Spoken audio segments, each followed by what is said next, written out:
ఈరోజు ప్రధాన అంశాల్లో వెళ్తే ఈనాడులో చూసుకుంటే ప్రధానంగా ఇది సీమాంతర కుట్రే.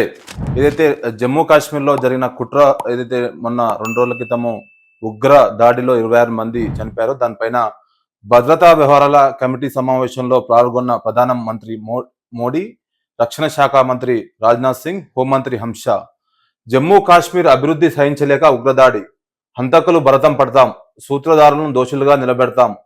ప్రధాని మోదీ అధ్యక్షన సమావేశమైన భద్రతా వ్యవహారాల కేబినెట్ కమిటీ స్పష్టీకరణ. సింధు జలాల ఒప్పందం అమలు తక్షణమే నిలిపివేత, అఠారీ వద్ద చెక్పోస్టు మూసివేత, పాక్ జాతీయులను భారత్ నుండి వీడి వెళ్లాలని ఆదేశం. పహల్గాం ప్రాణాలు కోల్పోయిన 26 మంది పేర్లతో జాబితా విడుదల, మృతుల్లో 2 ఆంధ్రప్రదేశ్ వాసులు.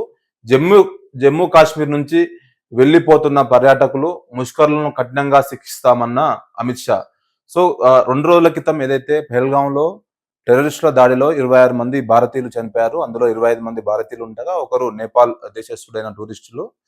చాలా మంది ప్రాణాలతో పాటు గాయాలు కూడా అయ్యాయి. దీని పట్ల భారత ప్రభుత్వం తీవ్రంగా స్పందిస్తా ఉంది. నిన్న జరిగిన భద్రతా వ్యవహారాల కేబినెట్ సమావేశంలో పలు కీలక నిర్ణయాలు తీసుకున్నారు. అందులో ప్రధానంగా సింధు జలాల ఒప్పందం నిలిపివేత. 1996లో సింధు జలాల ఒప్పందం కుదుర్చుకుంది.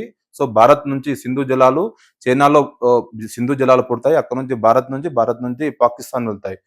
ఇప్పుడు ఏదైతే 1996 సింధు జలాల ఒప్పందం కుదుర్చుకున్న తర్వాత భారత్ నుంచి సింధు జలాలు పాక్ వెళ్తుంటాయి. ఇప్పుడు జరిగిన ఈ ఘటన జరిగిన తర్వాత తక్షణం దాన్ని నిలిపివేస్తూ భారత ప్రభుత్వం నిర్ణయం తీసుకుంది. దానివల్ల పాకిస్తాన్ లో చాలా నీటి కొరత, వ్యవసాయానికి ఇబ్బందులు ఏర్పడే అవకాశం ఉంది. గతంలో చూసుకుంటే భారత్ ప్రతిసారి పాకిస్తాన్ క్షమిస్తూ పోతుంది. పుల్వామా ఘటన తర్వాత అత్యంత భారీ ఉగ్రదాడి అని చెప్పుకోవచ్చు. అప్పుడు కూడా భారత్ స్పందించింది, కానీ ఇంత స్థాయిలో స్పందించలేదు. ఈ రోజు ఏదైతే టూరిస్టులపై దాడిన తర్వాత భారత ప్రభుత్వం ఎట్టకేలకు చాలా స్పందించింది. దీని వెనకాల ఎవరున్నా వాళ్ళని వదిలిపెట్టే ప్రసక్తి లేదు. న్యాయస్థానం ముందు నిలబెడతాము, ఖచ్చితంగా ప్రతి దాడి దిగుతామంటూ భారత్ హెచ్చరిస్తోంది. దాని తర్వాత చూసుకుంటే అటారీ వద్ద చెక్ పోస్ట్, ఏదైతే భారత్ పాకిస్తాన్ మధ్య రాకపోక సంబంధాలు ఉంటాయో అది అటారీ చెక్ పోస్ట్ దగ్గర ఉంటుంది. అటారీ చెక్ పోస్ట్ తక్షణం మూసివేస్తాం. ఎవరైతే భారత్ కు వచ్చిన పాకిస్తానీలు ఉన్నారో టూరిస్ట్ పరంగా కానీ, మిగతా బిజినెస్ వాణిజ్య పరంగా కానీ, మిగతా వివిధ రకాల కారణాలతో భారత్ కు వచ్చే పాకిస్తానీలు ఉంటారో వారంతా తక్షణం మే 1 తారీఖు వరకు వారు భారత్ విడిచి వెళ్ళిపోవాలి.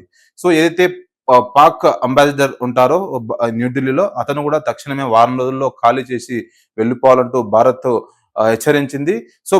పాకిస్తాన్ తో ఎలాంటి వాణిజ్యం జరగదు అంటూ ఒక స్పష్టమైన నిర్ణయానికి వచ్చారు. ఇది భారత్ పాకిస్తాన్ కు ఒక స్ట్రాంగ్ మెసేజ్ అని చెప్పుకోవచ్చు. భారత్ ప్రతిసారి క్షమిస్తూ పోతూ ఉంటే పాకిస్తాన్ సహాయంతో టెర్రరిస్టులు భారత్ లోకి ఎంట్రీ అవ్వడం, ప్రతిసారి ఇలాంటి ముష్కరులతో చాలా మంది, వందలాది మంది భారతీయులు అమాయకుల ప్రాణాలు కోల్పోవడం జరుగుతుంది. దీని పట్ల భారత ప్రభుత్వం అయితే చాలా సీరియస్గా తీసుకుంది. నిన్న కేబినెట్ వ్యవహారాల భేటీ సమావేశమైంది. ఏదైతే భద్రతా కేబినెట్ వ్యవహారాల భేటీలో కూడా ప్రధానంగా కొన్ని అంశాలపై ప్రధానంగా చర్చించారు.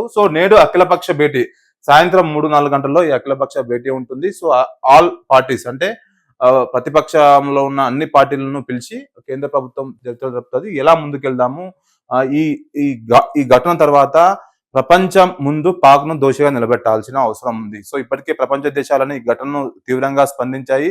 అమాయకుల ప్రాణాలు తీశారు కాబట్టి దీనిపైన ప్రతి దేశం స్పందించింది. కాబట్టి పాకిస్తాన్ ని ఎలా దోషిగా నిలబెట్టాలనే దానిపైనే ప్రధానంగా ఈరోజు నేడు అఖిలపక్ష భేటీ ఉంటుంది. ఈ భేటీలో రక్షణ శాఖ మంత్రి రాజ్నాథ్ సింగ్ అధ్యక్షత వహిస్తారు.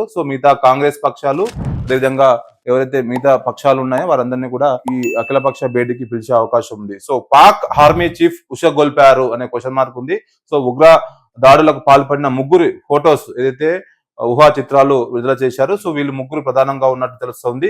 పాక్ ఆర్మీ చీఫ్ ఉసిగొల్పారా అనే క్వశ్చన్ మార్క్, అంటే ఇది పాక్ తెలిసే ఈ ఉగ్ర కుట్ర జరిగిందంటే తెలుస్తా ఉంది. ఎందుకంటే పాకిస్తాన్ నుంచే దాదాపు 7 మంది ఇందులో పాల్గొంటే అందులో పాకిస్తాన్ సంబంధించిన ఐదుగురు ఉగ్ర ముష్కర్లు ఉన్నారు.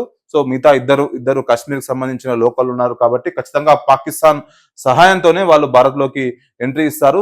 దాదాపు నెల రోజుల పాటు, 2 నెలల నుంచి ఈ ప్లాన్ చేస్తూ వచ్చారు.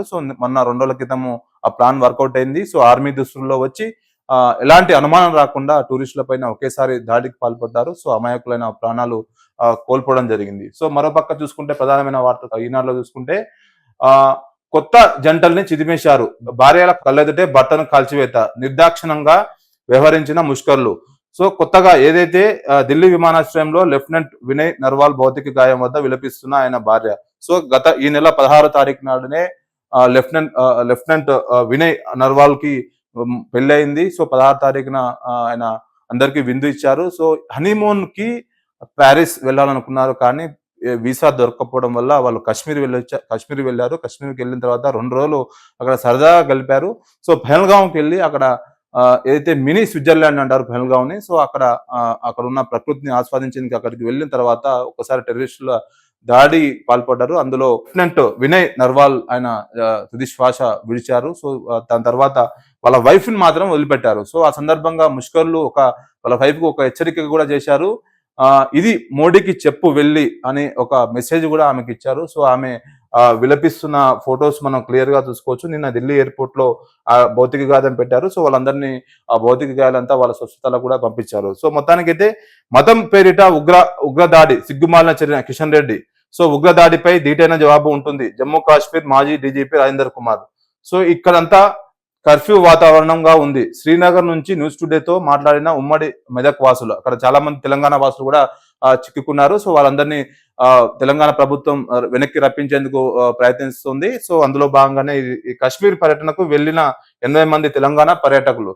సో కాశ్మీర్ కి ప్రధాన ఆదాయము పర్యాటక రంగమే. దాదాపు 10,000 నుంచి 20,000 కోట్ల ఆదాయం ప్రతి సంవత్సరము వస్తుంటుంది. సో అలాంటిది నిన్న జరిగిన దాడి తర్వాత మొత్తం దాదాపు 90% పర్యాటకులంతా రిటర్న్ వస్తున్నారు. ఎవరైతే ముందస్తుగా బుకింగ్ చేసుకున్నారు ఆన్లైన్ హోటల్స్ కానీ మిగతా ఏవైనా కార్యక్రమాలు బస్సులు కార్లు ఏమైనా ఫ్లైట్ బుక్ చేసుకుంటే వాళ్ళంతా క్యాన్సిల్ చేసుకున్నారు. ఒక కర్ఫ్యూ వాతావరణం అయితే ప్రస్తుతం కాశ్మీర్లో ఏర్పడింది. సో చాలా వరకు ఇది ఎఫెక్ట్ పడే అవకాశం ఉంది. పర్యాటక రంగానికి చాలా కుదేలని చెప్పుకోవచ్చు. చాలా వరకు వీళ్ళంతా ఎవరైతే వెళ్తున్నారో వాళ్ళంతా బుకింగ్ క్యాన్సిల్ చేసుకోవడం వల్ల దానిపైన డిపెండ్ అయిన ఎవరైతే స్థానికులు ఉన్నారో చాలా ఇబ్బందులు పడాల్సిన పరిస్థితి ఏర్పడింది. సో మొత్తానికైతే ఇది ప్రధానంగా ఈనాడులో వచ్చిన వార్త.